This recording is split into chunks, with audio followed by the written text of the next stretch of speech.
Hello and welcome to Umber Dreams Archives. I'm glad you've joined me, ready to slow down, breathe deeply, and let your thoughts drift back through the quiet corridors of time. This is your moment to leave the noise of the day behind and step gently into the stone galleries of a forgotten empire where god kings once ruled, dancers once moved like water, and a city larger than any in Europe bloomed in the jungle. Each episode here isn't just about dates and battles. It's about the lives lived, the dreams carved into temple walls, the whispers of a world that vanished. If you enjoy these quiet journeys, a like and a subscribe help keep this channel alive. But for now, you don't need to do anything but listen. There is a place in the jungles of Cambodia where stone towers rise from the green like the fingers of a buried giant, where galleries stretch longer than cathedral naves, where bas-reliefs depict armies of gods and demons churning the ocean of milk, and where the roots of banyan trees grip doorways as if the earth itself is trying to reclaim what was once its greatest monument. This place is Angkor Wat, and when it was built, it was not just a temple, it was the axis of the world.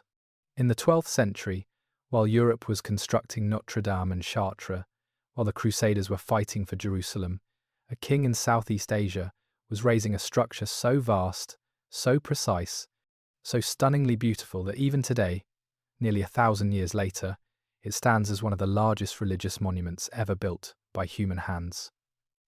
Angkor Wat covers more than 400 acres. Its central tower rises more than 200 feet. Its walls are adorned with over 3,000 celestial dancers, each one unique. Each one carved with a detail so fine you can see the texture of their jewellery, the curve of their smiles, the individuality of their faces. But Angkor Wat was not alone. It was the crown jewel of a city that sprawled across more than 400 square miles, a metropolitan area larger than modern Los Angeles, home to nearly 1 million people at a time when London held barely 50,000. This was Angkor, the capital of the Khmer Empire, and for 5 centuries, it was the beating heart of Southeast Asia, a place where water and stone, faith and power, art and agriculture combined to create one of the most sophisticated civilizations the medieval world had ever seen. And then it vanished. Not in a single catastrophic event, not in a day or a year, but slowly, quietly, as the jungle crept back in, as the temples were abandoned, as the canals silted up, and the reservoirs dried. By the time Europeans stumbled upon it in the 19th century, Angkor had become legend, a ghost city, a myth whispered by local villagers who still left offerings at the shrines, but no longer remembered the names of the kings who built them. How does a city, this grand, this advanced, this powerful, simply disappear? How does an empire that controlled trade, routes, commanded armies, engineered waterworks that would impress modern hydrologists, just fade into the trees? And why, for so long, did the world forget it existed? These are not simple questions. They do not have simple answers. But tonight, as you settle into the quiet, as your breathing slows and your mind drifts, we are going to walk together through the ruins, through the centuries, through the rise and fall of the Khmer Empire. We are going to meet the god kings who believed they could command the heavens, the engineers who bent rivers to their will, the artists who carved eternity into stone. We are going to stand in the shadow of Angkor Wat and try to understand what it meant, what it means, and why it still matters. Because this is not just a story about the past. It is a story about ambition and faith, about the relationship between humans and the land, about what happens when a civilization grows so large, so complex, so confident that it believes it can never fall. It is a story about water, about drought, about the delicate balance between control and chaos. And it is a story about memory, about how even the greatest achievements can be swallowed by time, and yet, somehow, still speak to us. So let us begin. Let us step through the jungle, past the stone lions and the naga serpents, through the galleries where light falls in shafts through the latticed windows, into the world of the Khmer, into a time when Angkor Wat was not a ruin, but the centre of the world. Take a breath. Close your eyes if you wish. The journey is long, but it is gentle.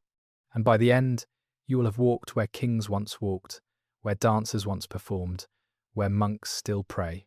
You will have seen a world that was, and in seeing it, perhaps, you will understand a little more about the world that is. Welcome to the Khmer Empire. Before there was an empire, before there were temples, before there was even a name for the land we now call Cambodia, there was water.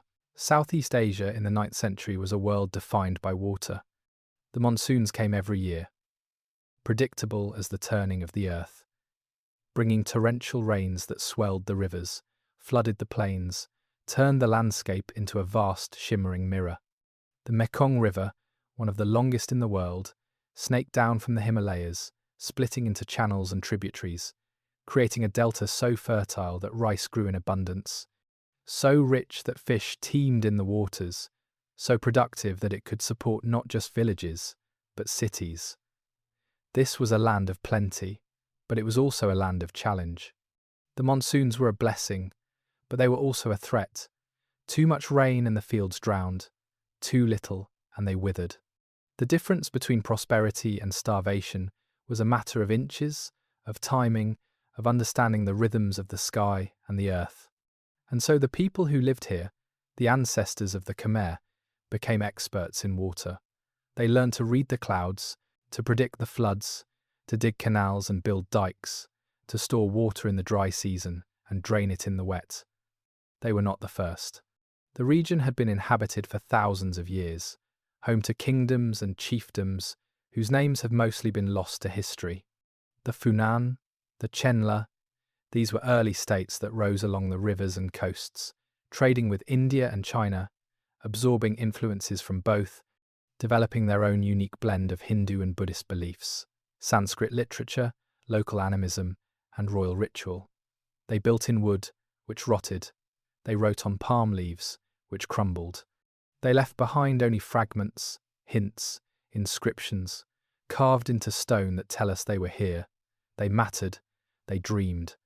By the early 9th century, the region was fractured, divided into competing principalities, each ruled by a local lord, each vying for control of the rice fields, the trade routes, the labour.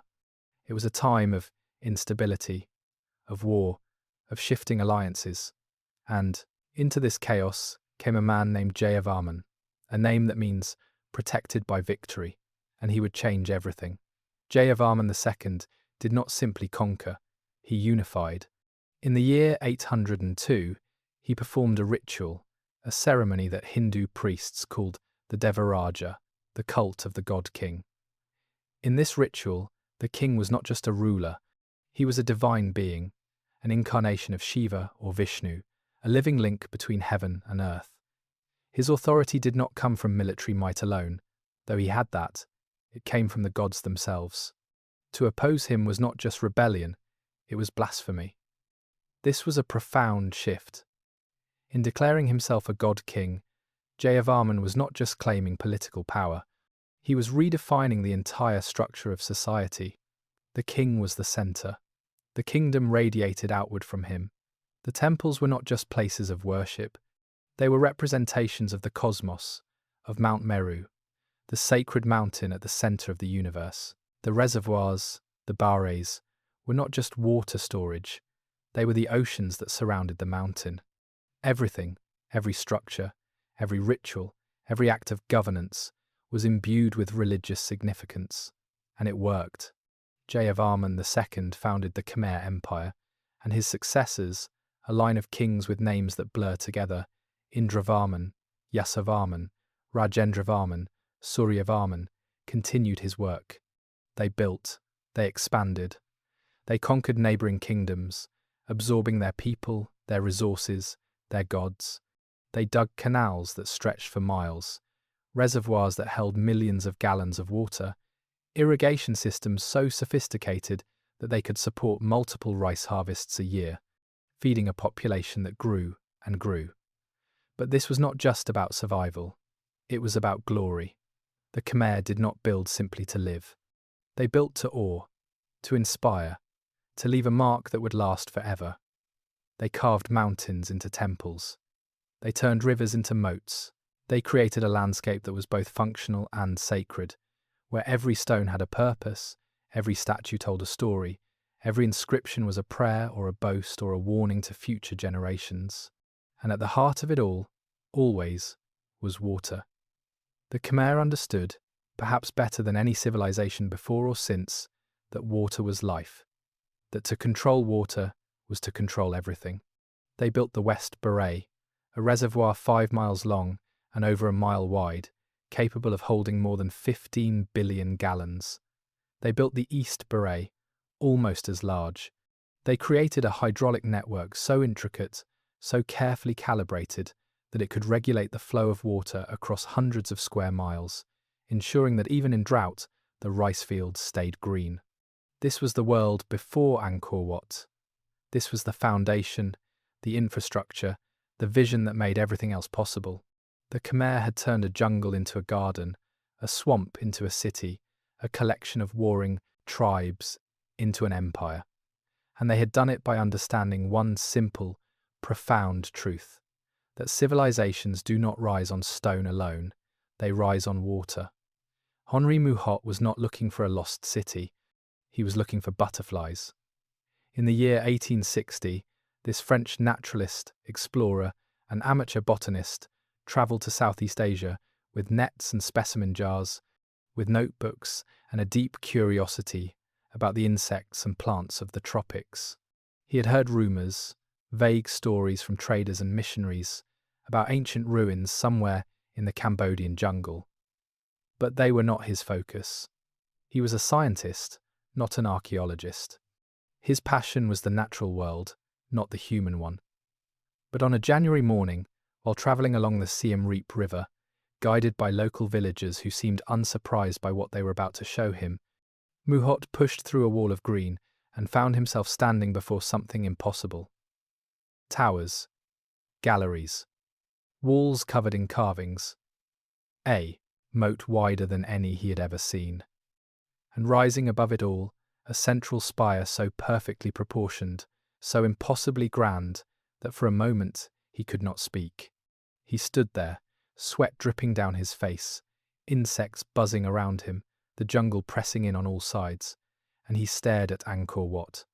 In his journals, which would be published posthumously and become a sensation in Europe, Mouhot wrote that the temple was grander than anything left to us by Greece or Rome, that it was a monument conceived by a Michelangelo and built by Titans. He wandered the galleries, traced his fingers over the bas-reliefs, marvelled at the precision of the stonework, the symmetry of the layout, the sheer scale of the construction. He could not understand how such a thing could exist here, in the middle of nowhere, forgotten by the world. But it was not forgotten, not by everyone. The local people knew about Angkor Wat. They had always known. Buddhist monks lived in parts of the complex, maintaining shrines, offering prayers, keeping the memory alive in a way that did not require books or museums or academic interest. For them, Angkor Wat was not a ruin. It was a holy place, a temple that had been repurposed, transformed from a Hindu monument to Vishnu into a Buddhist site of pilgrimage. They did not see it as lost. They saw it as continuous, as part of their living tradition. Mouhot did not stay long. He continued his travels deeper into Laos, where he contracted malaria and died the following year at the age of 35. He never saw the impact his journals would have. When they were published in 1863, they ignited a firestorm of interest in Europe. Suddenly, everyone wanted to know about Angkor. Archaeologists, adventurers, photographers, colonial officials, they all descended on Cambodia, eager to document, to excavate, to claim credit for rediscovering what had never truly been lost. Photographs began to circulate, grainy black and white, images that showed stone faces emerging from tangles of roots, galleries half collapsed, courtyards overgrown with moss and ferns. These images were haunting, romantic, tinged with a melancholy that fit perfectly with the Victorian obsession with ruins and decay. Angkor became a symbol of vanished glory, of the inevitable fall of civilizations, of the triumph of nature over human ambition.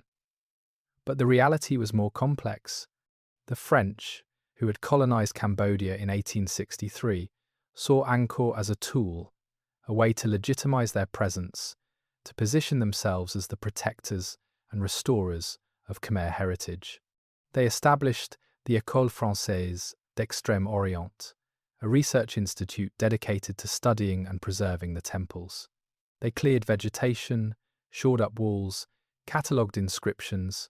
They also removed countless artifacts, shipping statues and carvings back to museums in Paris, a practice that continues to provoke controversy today. And as they worked, as they dug and documented, a picture began to emerge. Angkor Wat was not alone. It was part of a vast urban complex, a city that had sprawled across the landscape, home to temples and palaces, markets and monasteries, canals and reservoirs. This was not just a ruin. It was the remnant of an entire civilization, one that had thrived for centuries, one that had engineered the jungle, bent it to their will, created something unprecedented in the medieval world. The discovery of Angkor Wat was not a single moment. It was a process, a slow unveiling that continues to this day. Every year, archaeologists find something new, a forgotten temple, a hidden inscription, evidence of settlements and structures that had been swallowed by the jungle. Modern technology, satellite imaging, LIDAR scans, has revealed that Angkor was even larger than anyone imagined, a metropolitan area that rivals any ancient city, a place where up to 1 million people lived and worked and prayed. But in 1860, standing in that clearing, Henri Mouhot could not have known any of this.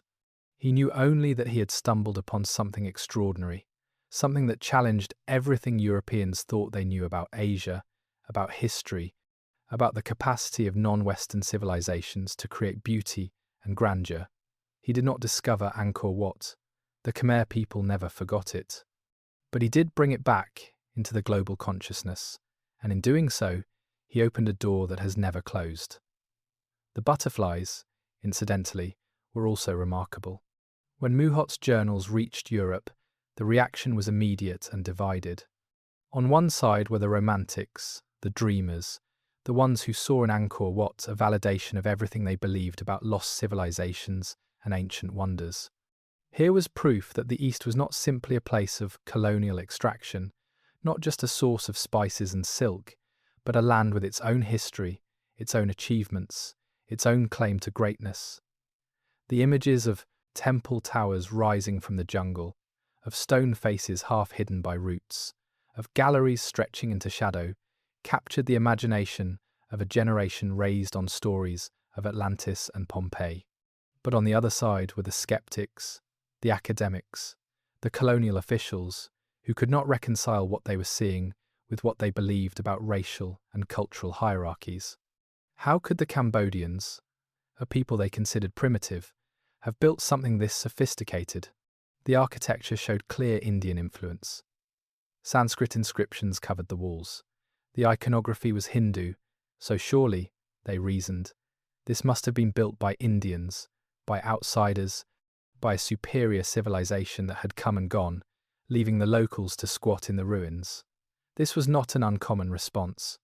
Throughout the 19th century, as European explorers encountered monumental architecture in Africa, Asia, and the Americas, they frequently attributed it to lost white races, to ancient migrations, to anyone but the people actually living there. Great Zimbabwe was said to be Phoenician. The pyramids of Mesoamerica were blamed on Egyptians or Atlanteans. And Angkor Wat, with its scale and sophistication, was simply too impressive to have been built by the Khmer.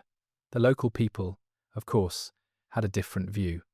They knew their history, or at least they knew the stories passed down through generations.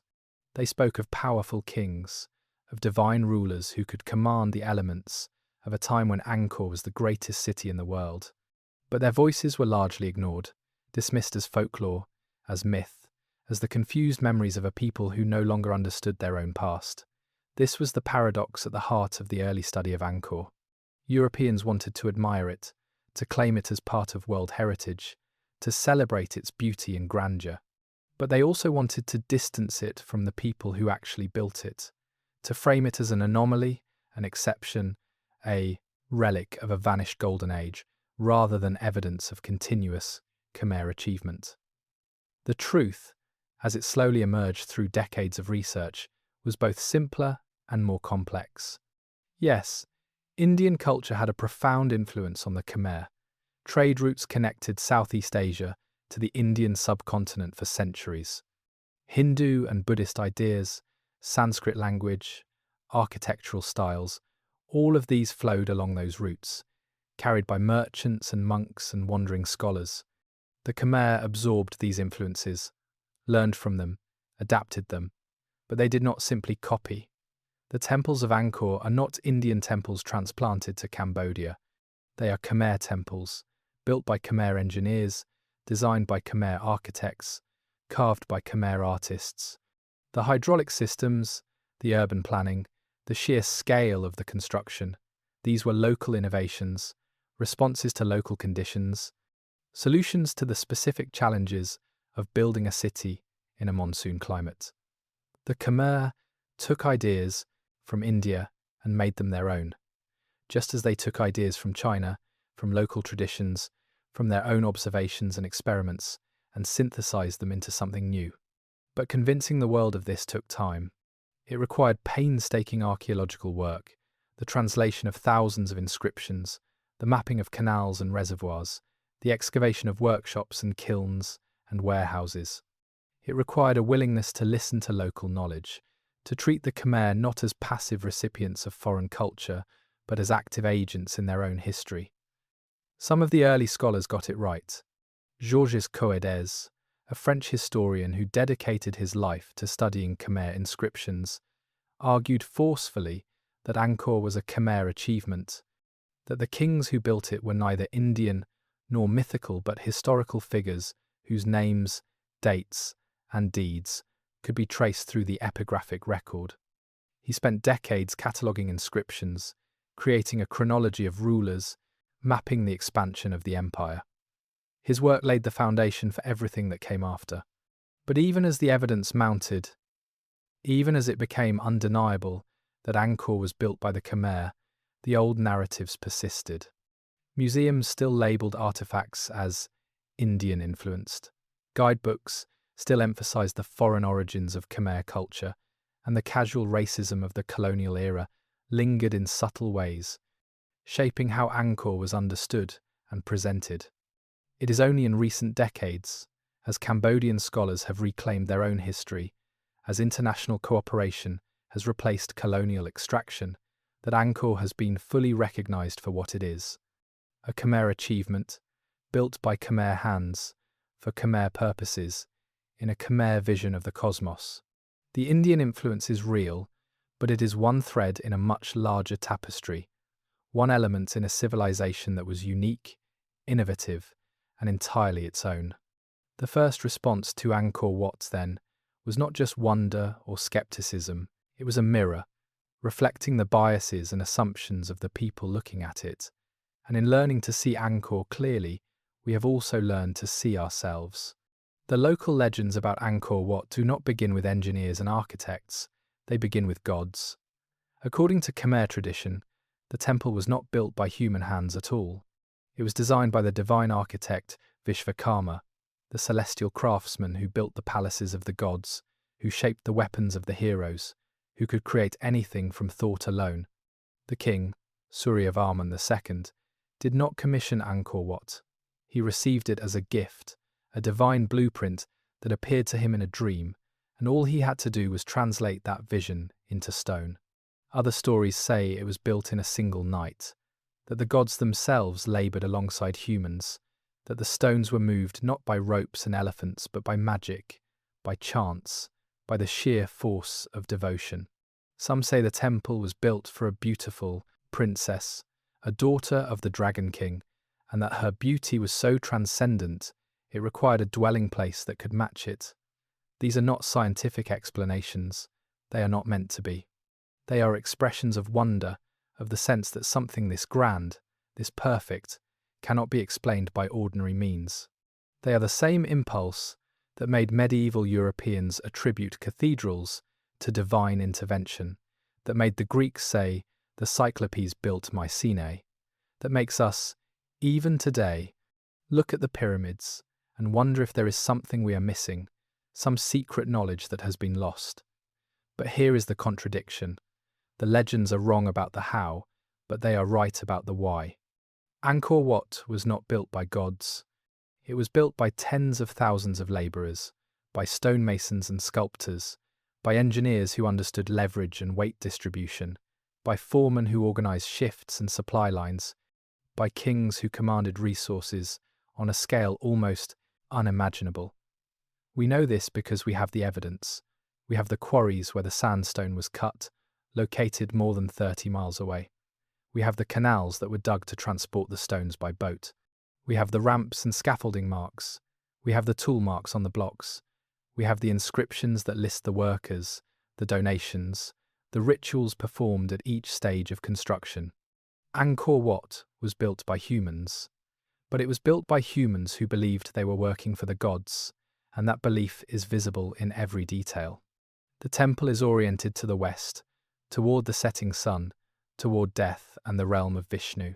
The central tower represents Mount Meru. The galleries represent mountain ranges. The moat represents the cosmic ocean.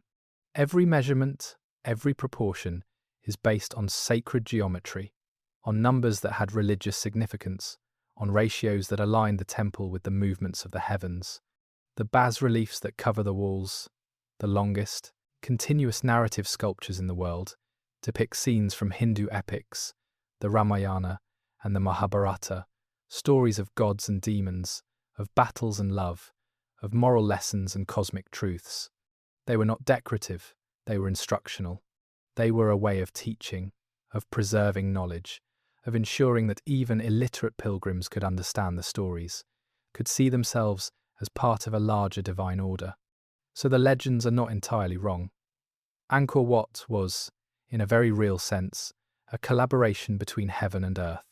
Not because gods moved stones, but because humans moved stones believing they were doing divine work, and that belief shaped every choice they made, every curve they carved, every tower they raised.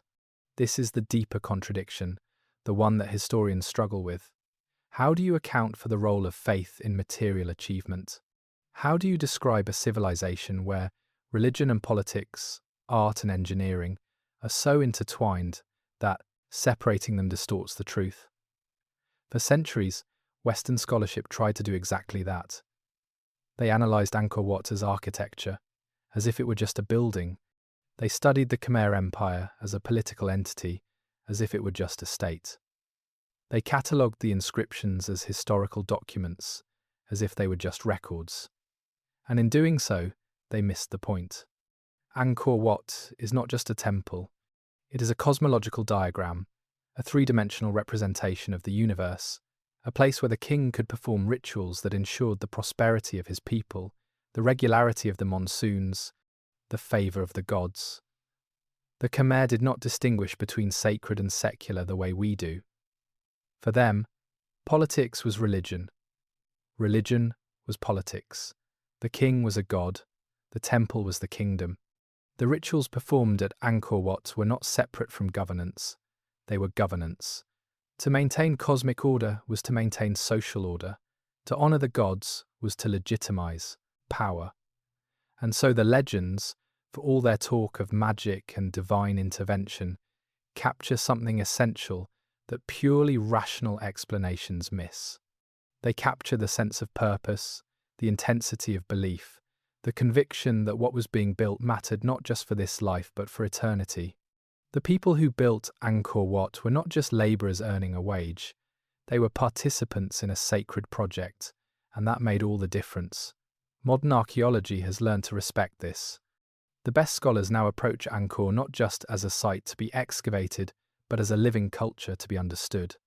They work with Buddhist monks, with local historians, with descendants of the builders who still live in the region. They listen to the legends not as falsehoods to be debunked, but as windows into how the Khmer understood their world, how they made sense of the extraordinary thing they had created. The contradiction between legend and reality, then, is not a contradiction at all. It is a reminder that there are different kinds of truth, and that sometimes the most important truths cannot be found in measurements and dates alone. Sometimes they are found in stories, in rituals, in the quiet conviction that what you are building will outlast you, will speak for you, will carry your voice into the future long after you are gone. The question that has obsessed scholars for more than a century is deceptively simple. How did the Khmer do it? How did a civilization in the tropics, in an era before modern machinery, before steam power, before even the widespread use of iron tools, manage to quarry, transport, and assemble more than 5 million tons of sandstone? How did they carve those stones with such precision that, even today, mortar was rarely needed, the blocks fitting together so tightly that you cannot slip a blade between them? How did they organize the labor, feed the workers, maintain quality control across decades of construction? The answers, like most things, in history, are complicated and contested. One early theory, popular in the colonial period, was that the Khmer had help from outside, that Indian engineers or even Chinese advisors came and taught them the techniques. This theory has largely been abandoned, not because there was no cultural exchange, there certainly was, but because there is no evidence of foreign craftsmen in the inscriptions, no records of imported expertise, and because the Khmer had been building temples for centuries before Angkor Wat. They knew what they were doing. They had refined their methods over generations. Angkor Wat was not a sudden leap. It was the culmination of a long tradition. Another theory focused on the labor itself. Some scholars argued that the construction must have been accomplished through mass slavery, through brutal coercion, through a system where human life was cheap and expendable. This fit with certain Western assumptions about non-European empires, the idea that only tyranny could accomplish such feats. But again, the evidence does not support this. Inscriptions record donations of land, of rice, of workers who were assigned to temple service, but these workers were not slaves in the Roman sense. They were subjects fulfilling obligations to the king, participating in what was understood as a religious duty. They were fed, housed, and in some cases, honoured for their contributions. The most convincing theories are the ones that focus on organisation and innovation. The Khmer were master engineers, and they approached the problem of building Angkor Wat the way engineers always do, by breaking it into manageable steps, by developing specialised tools and techniques, by learning from mistakes and iterating on what worked. The sandstone came from quarries at Phnom Kulen, a mountain range about 30 miles northeast of Angkor. The stones were cut using iron chisels and wooden wedges that were soaked in water, expanding to split the rock along natural fissures. Once cut, the blocks, some weighing several tons, were transported to the Siem Reap River, loaded onto rafts, and floated downstream. During the rainy season, when the river was high, this was relatively straightforward. During the dry season, canals were dug to extend the waterways closer to the construction site. From the riverbank, the stones were moved overland using a combination of rollers, sledges, and elephant power. Elephants, which were common in the region and could pull enormous weights, were likely the primary draft animals. Ramps were built to lift the stones to higher levels as the towers rose. Evidence of these ramps, packed earth mixed with rubble, has been found at multiple temple sites. The carving, the intricate bas-reliefs, and the delicate apsara dances was done on site after the stones were in place. This allowed the sculptors to work with the natural grain of the rock to make adjustments based on how the temple actually looked, rather than how it was planned. It also meant that if a stone cracked or was damaged, only that one piece needed to be replaced, not an entire pre-carved section. But the real key to understanding how Angkor Wat was built is not in any single technique. It is in the system, the infrastructure that supported the construction. The Khmer did not just build temples, they built the entire apparatus necessary to build temples. They created a network of roads and canals that allowed goods to move efficiently. They developed a tax and tribute system that funneled resources to the capital. They trained generations of craftsmen in specialized skills, passing knowledge from master to apprentice. They grew enough surplus rice to feed not just the workers but also the administrators, the priests, the artists, everyone who contributed to the project in any way, and they had time. Angkor Wat was not built in a year or even a decade. It took approximately 30 years, from 1113 to 1150, the entire reign of Suryavarman II. That is 3 decades of continuous effort, of incremental progress, of patience and persistence. Modern construction projects often take that long, even with machinery. The Khmer did it with human hands, animal strength, and an unwavering commitment to perfection. Some historians argue that this level of effort, this investment of resources, was unsustainable, that it drained the empire, exhausted the peasants, left the kingdom vulnerable. Others argue that it was precisely this kind of monumental project that unified the empire, that gave people a shared purpose, that demonstrated the power and legitimacy of the king. Both are probably true. Great works of architecture are always a gamble, a bet that the glory will outweigh the cost. The debates continue. New discoveries, new technologies like ground-penetrating radar and isotope analysis keep revealing new details. We now know more about the diet of the workers, the sources of the materials, the sequence of construction. But some mysteries remain. We do not know exactly how they achieved the astronomical alignments. We do not know the full extent of the planning, whether there was a master blueprint or if the design evolved as they built.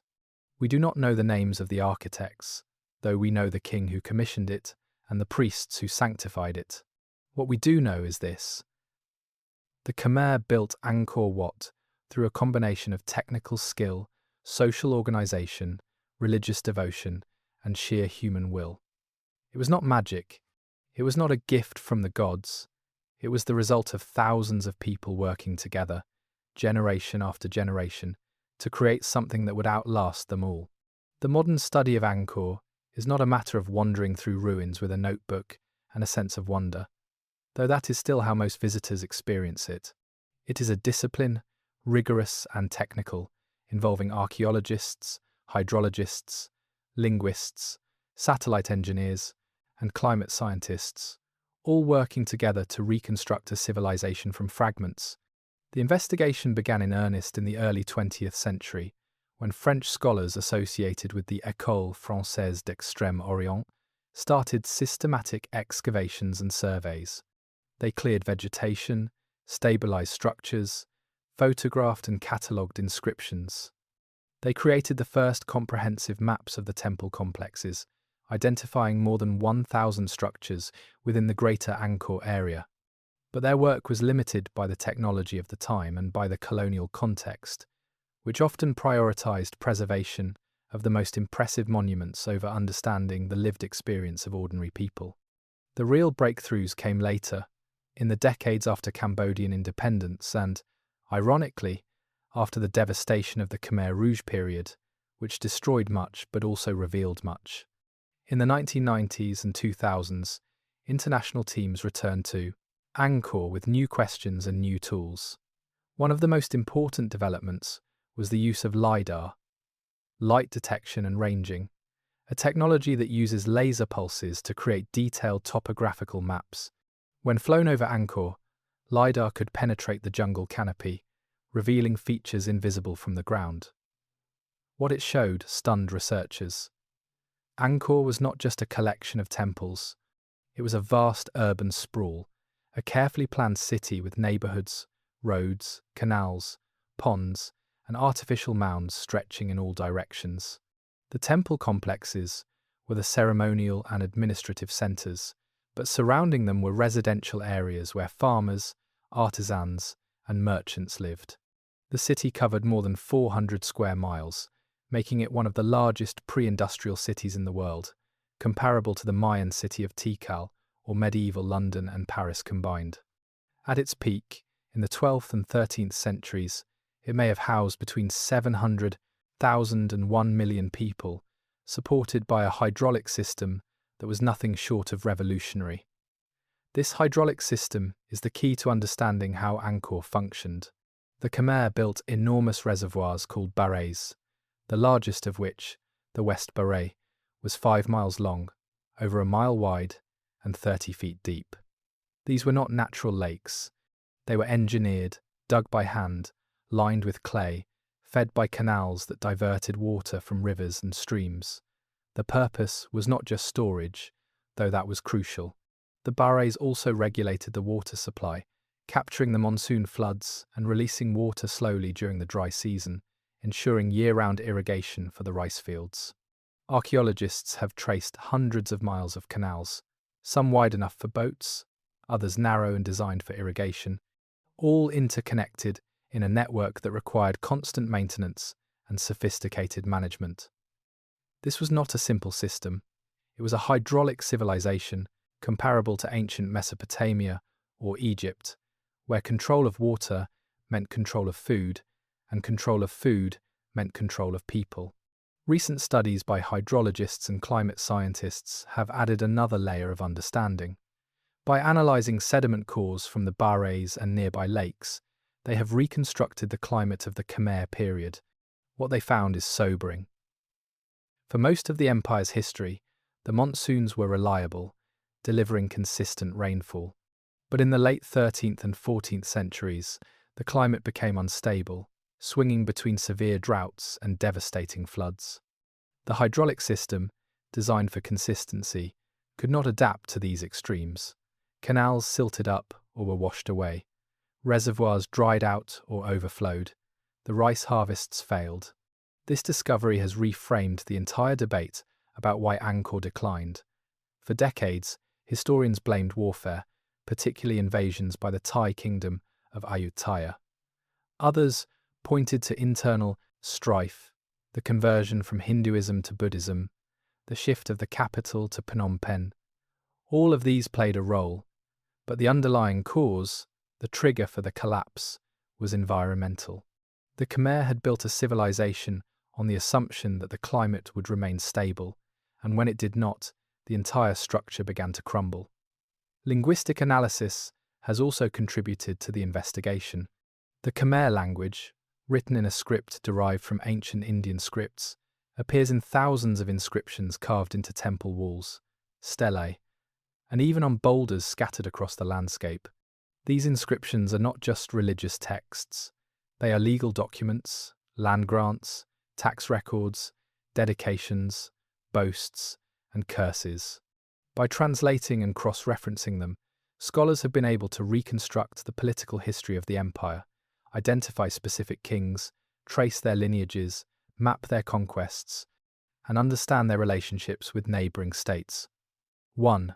Inscription at Angkor Wat, for example, details the resources dedicated to the temple's upkeep. Thousands of officials, priests, dancers, and servants, along with vast estates that provided rice, honey, and other goods. Another inscription records the donations of a noblewoman who funded the construction of a hospital. These texts bring the past to life in a way that architecture alone cannot, revealing the people behind the stones, their ambitions, their piety, their everyday concerns. Piecing together the truth about Angkor is like assembling a jigsaw puzzle with most of the pieces missing. Every discovery, every new inscription, every LIDAR scan adds another fragment. The picture is far from complete, but it is much clearer than it was when Mouhot first stumbled through the jungle. We now know that Angkor was not a static monument, but a living, changing city, that its people were not passive or primitive, but innovative and adaptable, and that its fall was not sudden but gradual, a slow erosion caused by forces both human and natural. The investigation continues. New sites are found every year. New techniques, from DNA analysis of ancient remains to isotope studies of building materials, promise even more insights. The Khmer Empire is no longer a mystery. It is a history, complex and nuanced, waiting to be told. Walk through the galleries of Angkor Wat, and you are walking through a library carved in stone, a record of a civilization written not in books, but in bas-reliefs, inscriptions, and architectural details that have survived 8 centuries of weathering, war, and neglect. The evidence is everywhere, if you know how to read it. Every wall tells a story. Every tower aligns with a star. Every statue embodies a principle. And when you piece it all together, you do not just see a temple. You see a worldview, a cosmology, a complete understanding of how the universe works and where humans fit within it. Start with the bas-reliefs. The most famous is the churning of the ocean of milk, a scene from Hindu mythology that stretches along the Eastern Gallery for over 150 feet. It depicts gods and demons working together, pulling on a giant serpent wrapped around a mountain, churning the cosmic ocean to produce the elixir of immortality. The carving is exquisite, each figure individualized, each gesture purposeful. But it is not just art, it is theology. The churning represents the cosmic struggle between order and chaos, the balance that must be maintained for the world to function. By placing this scene at Angkor Wat, the king was positioning himself as the force that maintained that balance, the one who kept chaos at bay. Other panels depict battles from the Ramayana and the Mahabharata, epic narratives where gods incarnate as heroes, fight demons, rescue princesses, and restore cosmic order. These stories were not entertainment, they were moral instruction, political propaganda, and religious teaching all at once. The king was Rama, the perfect ruler. His enemies were the demons. His victories were divine will made manifest. The inscriptions are equally revealing. Written in Sanskrit and Old Khmer, they cover stelae, lintels, door frames, and even the backs of statues. Some are grand proclamations, royal edicts that announce conquests, dedicate temples, or list the lineage of kings. Others are humble, records of donations from commoners, prayers for deceased relatives, curses against anyone who might damage the temple. One inscription at Tarprom, a temple built by Suryavarman VII, lists the temple's resources in staggering detail. 79,000 people associated with the temple, including priests, dancers, and attendants, plus 3,500 villages that provided support, along with specific quantities of rice, butter, honey, sesame, and other supplies delivered annually. This was not a small operation. This was an economic powerhouse, a redistribution centre, a node in a network that connected the entire empire. The physical evidence extends beyond the temples themselves. Archaeologists have excavated residential areas, workshops, kilns, and markets. They have found pottery shards, iron tools, glass beads, and trade goods from as far away as China and the Middle East. Chemical analysis of the ceramics shows that Khmer potters were experimenting with glazes and firing techniques, developing their own styles distinct from Chinese imports. The iron tools, though corroded, show evidence of sophisticated metallurgy, with steel blades and carefully balanced weights. The hydraulic infrastructure provides perhaps the most dramatic evidence of Khmer ingenuity. The canals were not simple ditches.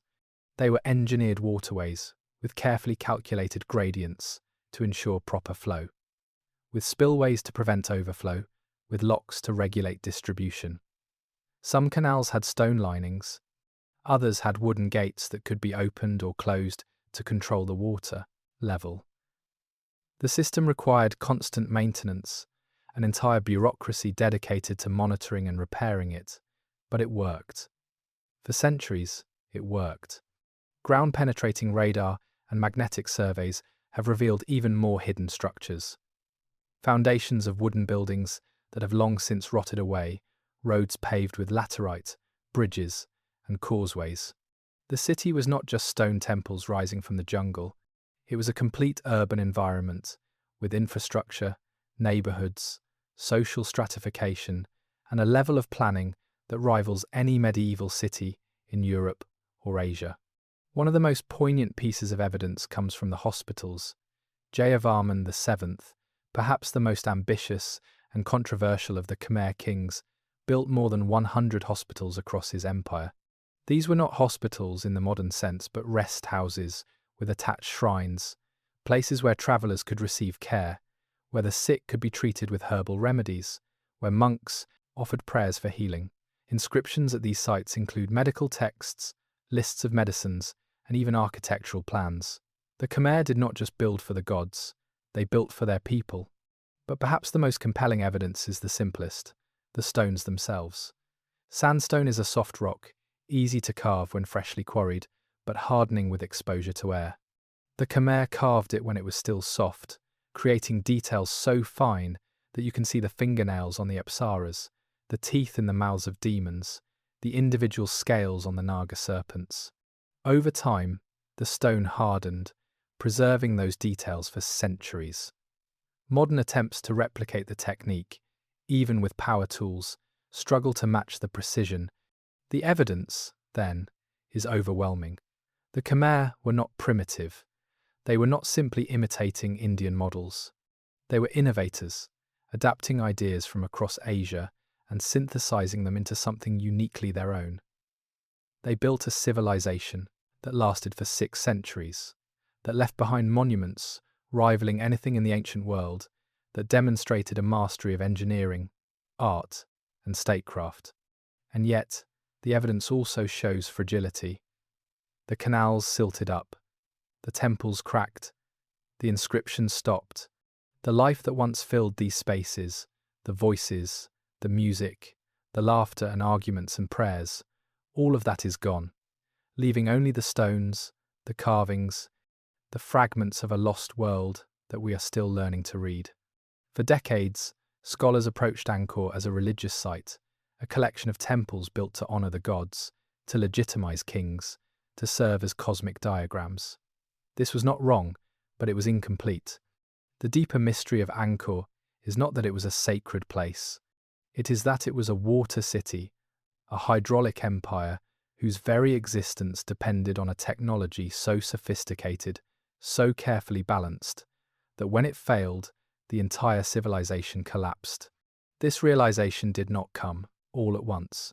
It emerged slowly, as archaeologists and hydrologists worked together, mapping the canals, studying the barrays, analysing the sedimentation layers in the reservoirs. What they discovered was astonishing. Angkor was not built on a river, not located near a major water source. The Siem Reap River, which flows past the temples, is relatively small, prone to flooding in the wet season and drying up in the dry. By itself, it could not support a city of 1 million people. So the Khmer created their own water system, one of the most ambitious engineering projects in the pre-industrial world.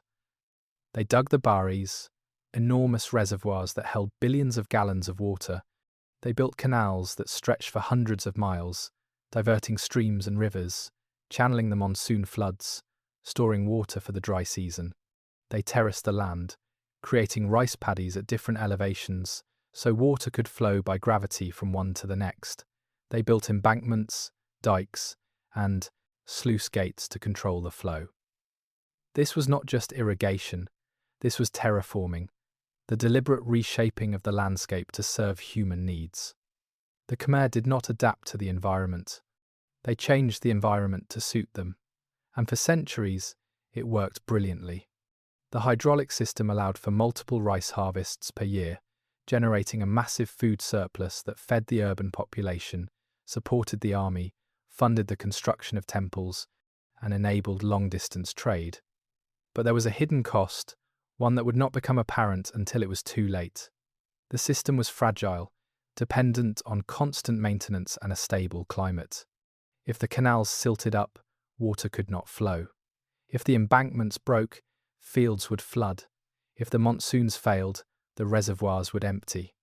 And unlike a natural river system, which can recover from disruptions, an artificial system requires human intervention.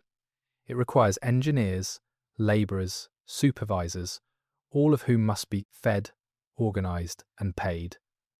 As long as the empire was strong, this was manageable. But as the empire weakened, as wars drained resources, as the population declined, maintaining the system became harder. And when the climate began to change, when droughts and floods became more frequent and more severe, the system could not cope. This is the deeper mystery. Why did the Khmer, who were so technologically advanced, not see the danger? Why did they keep expanding the system, building more barrays, digging more canals, even as the strain became unbearable. Part of the answer is hubris, the belief that human ingenuity could solve any problem. Part is religious conviction, the idea that proper rituals and temple construction would ensure the favour of the gods and, by extension, the regularity of the rains. And part is simply the trap of sunk costs, the idea that because so much had already been invested, abandoning the system was unthinkable. But there is another layer to the mystery, one that touches on the very nature of civilization. The hydraulic system was not just infrastructure, it was the basis of royal power. The king who controlled the water controlled the food. The king who controlled the food controlled the people. The temples were not separate from this system. They were part of it. Nodes in the network, places where resources were collected, redistributed, and consecrated. To maintain the temples was to maintain the system. To maintain the system was to maintain the social order. When Suryavarman VII came to power in 1181, he did not scale back, he expanded. He built more temples, more hospitals, more roads, more infrastructure than any king before him. He seems to have believed that more construction, more devotion, more effort would solve the problems the empire was facing. But instead, it may have accelerated the decline. The resources required to maintain his building projects, combined with the costs of defending against Thai invasions, and the strain of an increasingly unstable climate, stretched the empire past its breaking point. Recent research suggests that deforestation played a critical role in the collapse. The Khmer needed enormous amounts of wood for construction scaffolding, cooking fires, and metalworking furnaces. As the forests around Angkor were cleared, the watershed changed. Without trees to absorb and slowly release rainwater, the monsoons caused more sudden flooding. Without roots to hold the soil, erosion increased, and the canals filled with silt faster than they could be cleared. The system that had sustained the empire became a liability. This is the truth they never told us, the truth that was buried in the mud and silt, the truth that could only be revealed through modern scientific techniques. Angkor fell not because of conquest or moral decay or the anger of the gods, but because of environmental collapse, because the Khmer pushed their ecosystem past the point of sustainability, and once that happened, there was no going back. It is a sobering lesson, and it is one we are still learning. The Khmer were not ignorant or reckless. They were doing what humans have always done, trying to control nature, to bend it to their will, to create security and prosperity for their people. But nature, in the end, cannot be fully controlled. It can only be negotiated with, balanced, respected. When that balance is lost, even the mightiest empire, even the most beautiful temple, is built on sand. In the year 1113, a king came to power who would change the Khmer Empire forever. His name was Suryavarman II, and he ruled for 37 years, the longest and most prosperous reign in Angkor's history. But prosperity is not the same as stability, and ambition is not the same as wisdom. Suryavarman's greatest achievement, the construction of Angkor Wat, was also a turning point, the moment when the empire reached its zenith and began, almost imperceptibly, to decline. Suryavarman was not the obvious heir. He came to power through force, overthrowing his predecessor in what the inscriptions delicately describe as leaping onto the royal elephant, a euphemism for a violent coup. Once in power, he needed to legitimize his rule, to prove that he was not just a usurper, but a divinely ordained king. And so he did what Khmer kings had always done. He built a temple, but not just any temple. He built the largest, most beautiful, most perfectly aligned temple ever constructed, a monument that would proclaim to the world that he was not just a king but a god. Angkor Wat was designed as a funerary temple, unusual in its westward orientation, facing the setting sun, the direction associated with death and Vishnu, the god who preserves and protects. It was Suryavarman's tomb, his passage to the afterlife, his eternal dwelling. But it was also a political statement, a demonstration of power, a message to his subjects and his enemies that the Khmer Empire was eternal, invincible, blessed by the gods. The construction took 30 years and consumed a staggering amount of resources. Tens of thousands of labourers were drafted, not as slaves but as corvée workers, fulfilling their obligations to the king. Villages across the empire were required to send workers, to provide food, to donate materials. The economy was reorganised around the project. Quarries operated at full capacity. Canals were dug to transport stones. Artists and craftsmen from across the empire converged on Angkor to carve, paint, and gild. And it worked. Angkor Wat is a masterpiece, a triumph of engineering and art, a structure so harmonious, so perfectly proportioned, that even in ruin it takes your breath away. The towers rise in a pyramid, each level representing a different realm of the cosmos, culminating in the central tower that represents Mount Meru, the axis of the universe. The galleries are covered with bas-reliefs depicting gods and kings, battles and processions, heaven and hell. The causeway leading to the temple is aligned so precisely that on the spring equinox, the sun rises directly over the central tower, a moment of perfect symmetry that must have seemed like divine confirmation. But the cost was immense, and not just in economic terms. The construction of Angkor Wat required a level of central control, of bureaucratic organisation, that may have strained the political fabric of the empire. Local lords who were forced to contribute resources may have resented the king. Workers who laboured for years may have returned to their villages, exhausted, unable to maintain their fields. The forests that were cleared, the water that was diverted, the land that was reshaped, all of this had ecological consequences that would not be fully understood for centuries. Suryavarman was also a warrior king. He launched campaigns against the Cham to the east, against the Dai Viet to the north, seeking to expand the empire's borders and secure its trade routes. These wars were successful, at least initially. The inscriptions boast of victories, of captured cities, of tribute flowing back to Angkor. But wars are expensive. They require soldiers, supplies, weapons, and the loss of young men who could otherwise be working the fields, maintaining the canals, building the temples. There is a pattern in history, repeated across cultures and centuries. Empires expand until they cannot sustain themselves, until the costs of maintaining the periphery exceed the benefits of controlling it, until the very size that made them powerful becomes the weight that drags them down.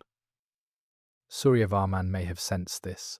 His construction of Angkor Wat, with its emphasis on Vishnu the preserver rather than Shiva the destroyer, suggests a desire for stability, for consolidation, for ensuring that what had been built would endure. But building Angkor Wat did not ensure stability. If anything, it set a precedent, a standard that future kings would feel compelled to match or exceed. Suryavarman's successors could not simply maintain the temples. They had to build new ones, larger ones, more elaborate ones. Each generation tried to outdo the last, and each generation drained the empire a little more. The turning point, then, was not a single event, but a shift in trajectory. Angkor Wat represents the moment when the empire stopped growing organically and started performing, when the need to demonstrate power became more important than the practical needs of governance, when the symbolic overtook the sustainable. It was the high point, the peak of achievement, but it was also the moment when the descent began. Suryavarman died around 1150, and we do not know where he is buried. Despite building the grandest tomb in the empire, his body was never interred there, or if it was, no trace remains. The central tower, which should have held his ashes or his statue, is empty. Some scholars speculate that he died in battle, his body lost. Others believe he was overthrown and denied proper burial. The mystery endures, but perhaps it is fitting. Suryavarman built a monument to eternity, but eternity, as the Khmer would soon discover, is not something humans can command. The decades following Suryavarman II's death were chaotic, a period of succession, crises, invasions, and internal strife that tested the Khmer Empire to its breaking point. The consequences of building Angkor Wat, of waging constant wars, of maintaining a hydraulic system that grew more complex with each generation, all came due at once. In 1177, the Cham navy sailed up the Tonle Sap River and attacked Angkor itself, an assault so unexpected, so devastating, that it shook the very foundations of Khmer power.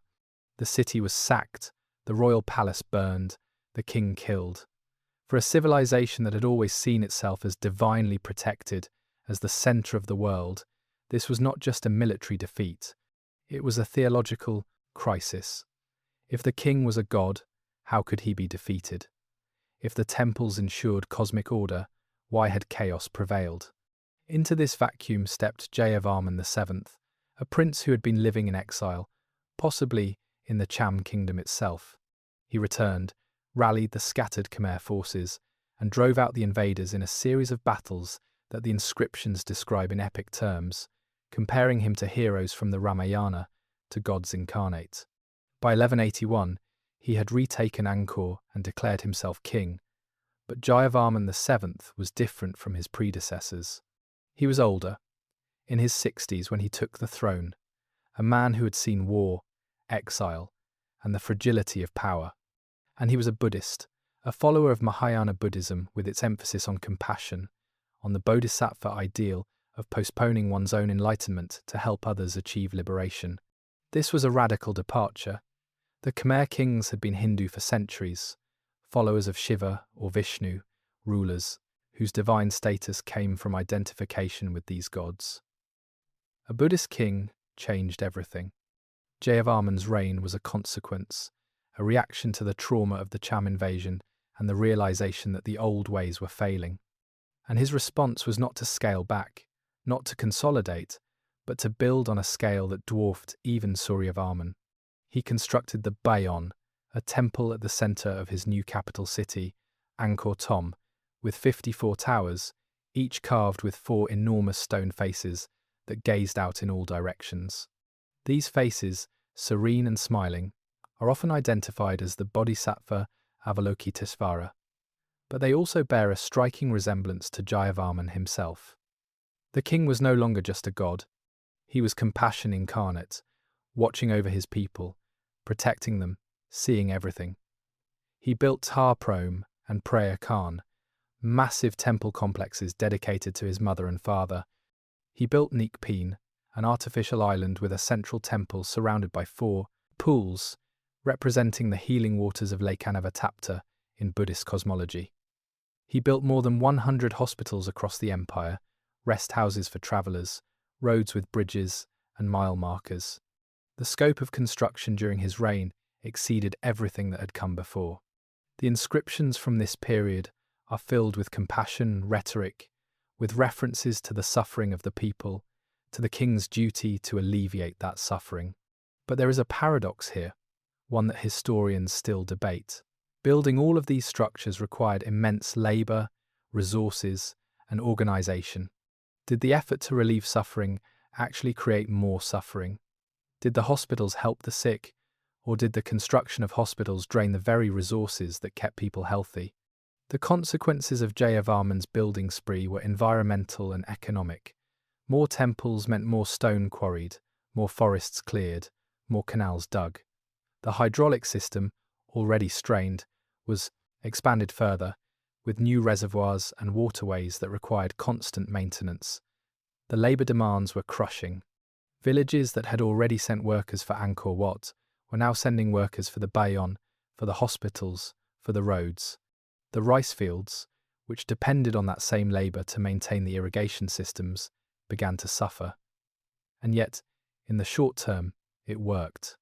Jayavarman's reign was seen as a golden age, a renaissance of Khmer culture. Buddhist ideas spread across the empire, mixing with older Hindu and animist beliefs, creating a syncretic religious landscape that was uniquely Khmer. Art flourished, with a new emphasis on realism, on depicting ordinary people rather than just gods and kings. The bas-reliefs at the Bayon show fishermen and farmers, market scenes and cockfights, a glimpse into daily life that is rare in Khmer art. But the consequences were also political. The shift to Buddhism undermined the old divine kingship model. If the king was no longer a god, but a bodhisattva, a being who could theoretically be surpassed by any monk who achieved enlightenment, then royal authority was no longer absolute. Local lords, provincial governors, temple administrators, all of whom had their own power bases, began to assert more independence. The centralized control that had made the Khmer Empire so formidable began to fracture. Suryavarman died around 1218 after ruling for nearly 40 years.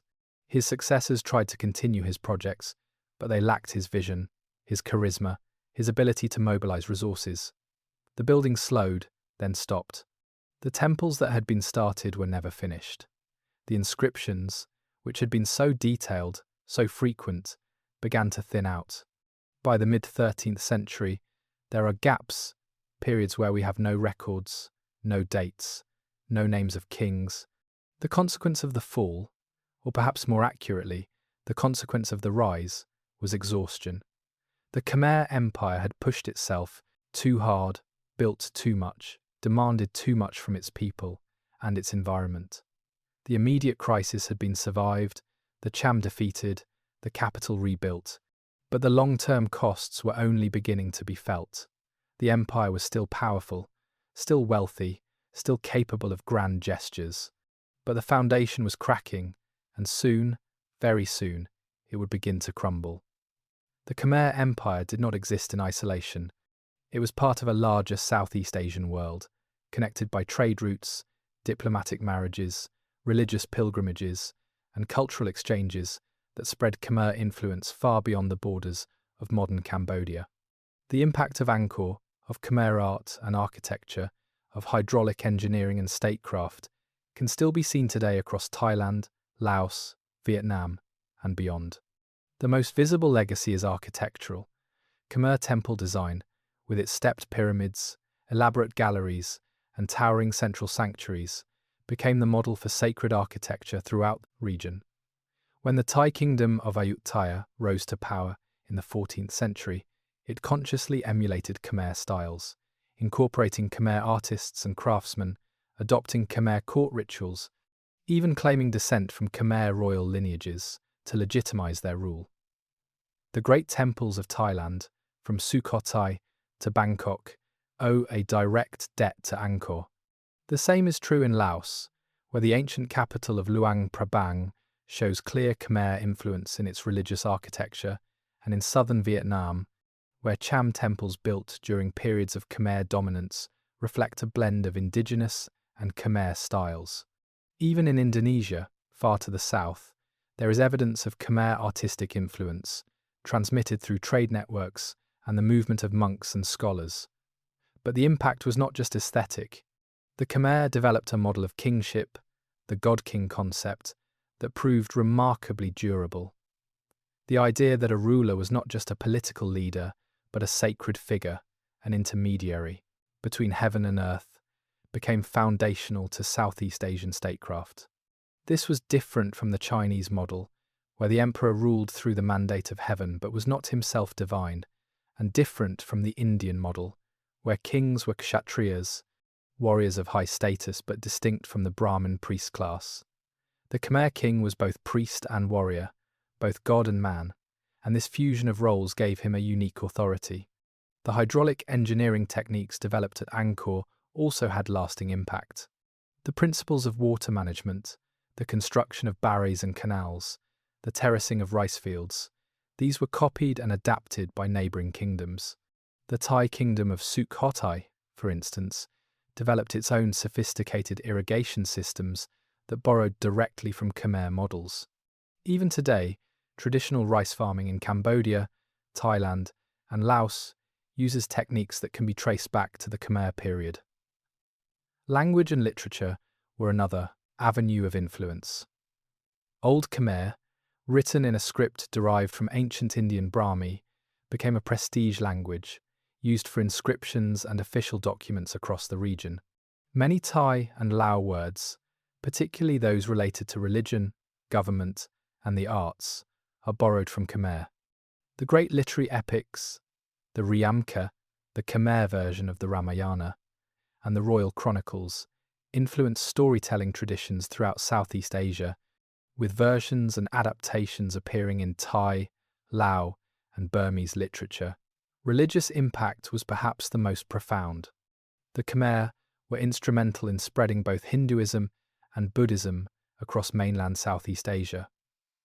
Angkor was a pilgrimage site, attracting monks, scholars, and devotees from across the region. The syncretic blend of Hindu and Buddhist ideas that developed at Angkor, the incorporation of local animist beliefs, the use of art and architecture as teaching tools, all of this created a distinctively Southeast Asian form of religion that persists to this day. The decline of Angkor in the 15th century did not erase this influence. If anything, it spread it further. As Angkor was abandoned, as the population migrated to Phnom Penh and other lowland areas, Khmer artisans, priests, and administrators scattered across the region, taking their knowledge and skills with them. The Thai kingdoms absorbed many of them, as did the Lao principalities. They brought with them texts, techniques, and traditions that enriched their new homes. In modern times, Angkor Wat has become a symbol not just of Cambodia, but of Southeast Asian cultural achievement. It appears on the Cambodian flag, the only national flag in the world to feature a building. It is a UNESCO World Heritage Site, attracting millions of tourists each year, generating revenue that supports conservation efforts and local communities. It is a source of national pride, a reminder that Cambodia, despite centuries of colonialism, war, and genocide, has a history of greatness, of creativity, of contributions to world civilization. But the impact is also cautionary. Angkor stands as a warning about the limits of human ambition, about the dangers of overextension, about the need for balance between development and sustainability. Environmental scientists and urban planners study Angkor not just as an archaeological site, but as a case study in how civilizations interact with their ecosystems, how they succeed, and how they fail. The Khmer Empire shaped our world in ways both tangible and intangible. Its temples still stand, its artistic styles still inspire, its engineering principles still inform. But perhaps its greatest impact is simpler, more fundamental. Angkor reminds us that history is not just about the rise and fall of empires. It is about human beings trying to create meaning, to build something that lasts, to leave a mark that says, we were here, we mattered, we dreamed. And in that universal human desire, in that longing for permanence in an impermanent world, we see ourselves reflected in the stones of Angkor across the centuries. Still speaking, still teaching, still asking us to remember. Behind every stone of Angkor Wat, beneath every carved apsara, within every precisely aligned gallery, there were people.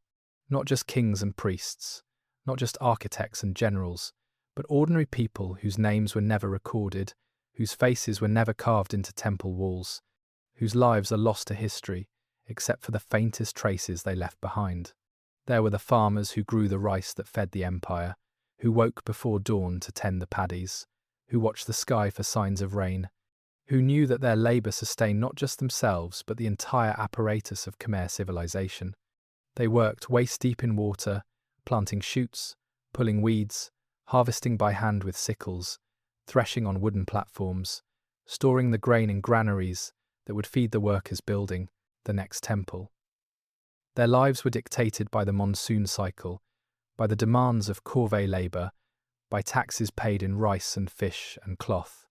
The inscriptions sometimes mention them, usually in the context of temple donations.